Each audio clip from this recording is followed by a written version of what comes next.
Tem o teatro profissional, tem esse teatro que virou um teatro industrializado, digamos assim, mas tem o teatro da vida, tem o palco da vida, o palco do cotidiano. Esse é o melhor teatro que eu possa ter, ao longo da vida, experimentado e vivenciado, porque a todo momento acontece alguma cena na sua frente, em algum lugar. E com a experiência que a gente tem, você vê que a pessoa está representando. Se ela estiver mentindo, então complicou o lado dela. Mas se tem um local onde você pode buscar um nível assim infinito de possibilidades para o reconhecimento das personalidades ou personagens que você vai ter que vivenciar, é no palco da vida. Esse é o melhor de todos. Quantas pessoas da sua família, em torno de você, você conhece que estão o tempo todo representando? Eu fiz um grande espetáculo do Tennessee Williams com uma grande estrela brasileira, respeitar a sua ausência, que era muito interessante. Ela estava sempre representando. E eu tinha muita dificuldade de lidar com isso, porque você nunca sabia quando ela estava no palco, quando ela estava fora do palco, porque ela estava sempre representando em qualquer circunstância. Você chamava o nome dela, imediatamente ela fazia oh! Sabe, era sempre uma cara de surpresa. Mas era tão interessante, porque ela era uma atriz muito interessante, muito qualificada e muito generosa. Eu fui contratado dela um bom período nesse espetáculo, e eu diria que no teatro talvez tenha sido um dos melhores salários que eu já ganhei, porque ela gostava de pagar muito bem aos seus artistas. E com isso nos davam condições de fazer um bom trabalho, seguros, tranquilos. Era uma empresária, uma patroa de primeira linha. E eu sei que às vezes ela vendia algo que ela tinha recebido da família, vendia algo próprio para investir num projeto. Sempre com muita qualidade. Mas é na vida, no cotidiano, nos corredores da vida, que a gente tem um dos maiores aprendizados para colocar na ficção, aspas, os nossos personagens, as nossas histórias. Observa, por exemplo, que os autores, quando estão escrevendo um livro, por exemplo, sobre uma determinada região, ele vai para aquela região e fica lá vivendo com o povo, convivendo no meio da rua, andando com o povo da maneira como ele vive, se comportando como ele se comporta, ouvindo, indo nos bares, botequins, praças públicas, coretos, só para ele se impregnar daquelas energias que circulam das pessoas que convivem naquela cidade, principalmente no modo de falar. Essa é uma outra área muito interessante, né? Nós temos que olhar o tempo todo, sempre digo para as pessoas isso, você precisa olhar de frente o tempo todo para as pessoas que falam com você. Olha, não finge que está ouvindo, ouça, porque cada um é uma entonação, cada um nas regiões brasileiras é uma maneira, um formato, né, de condução, e dali você vai tirando experiências assim absolutamente fantásticas. Você vai criando o seu próprio arsenal, a sua caixinha, né, de personagens, personalidades, tons de voz, ideias do ser humano.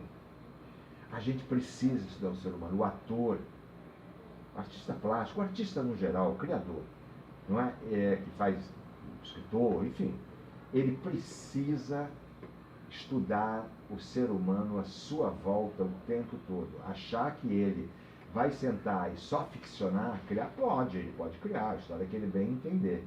Mas os grandes autores que ficaram marcados para a história, por toda a história até os dias de hoje, foram autores que pesquisaram profundamente a alma humana, profundamente o ser humano, profundamente esse teatro que acontece ali do lado de fora, no cotidiano, com pessoas desde o momento que você entra no mercado, a maneira como o funcionário te atende, o caixa, a maneira como ele te recebe, cada um está representando um papel dentro daquele espaço que você está para fazer alguma coisa que você precisa fazer ali.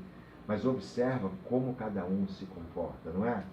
Uma promotora que recebe você na porta do restaurante, sei lá, uma hostess, não é verdade?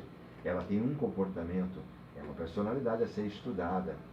O capial, o matuto, o homem inteligente, culto, o audaz, o psicopata. Meu Deus, é um leque de tantas personalidades que a gente tem que se aprofundar o tempo todo. Claro que agora, com muitos anos de experiência de trabalho, eu sempre me valho de conversas com amigos psicólogos, terapeutas.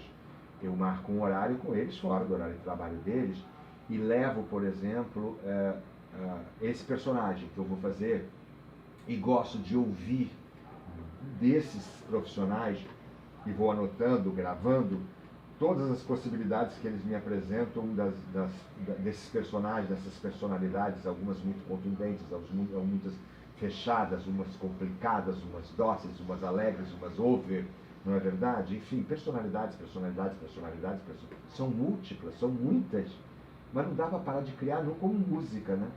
Música você não para de criar nunca e uma diferente da outra e tal, não é? Claro que às vezes tem umas pessoas que se aproveitam e saem surfando no sucesso e na qualificação do outro.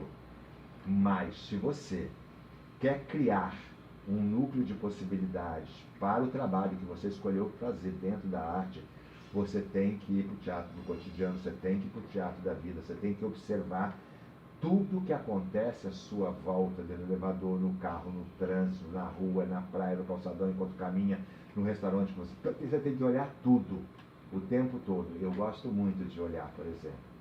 Hoje em dia, isso ficou extremamente, até um pouco complexo num restaurante, porque você olha ali na mesa, tem 3 pessoas, cada um com o telefone na cara, e isso no máximo que faz quando um não envia mensagem para o outro pelo WhatsApp a meio metro de distância. As pessoas pararam de conversar. E aí, lamentavelmente, você acaba caindo na mediocridade.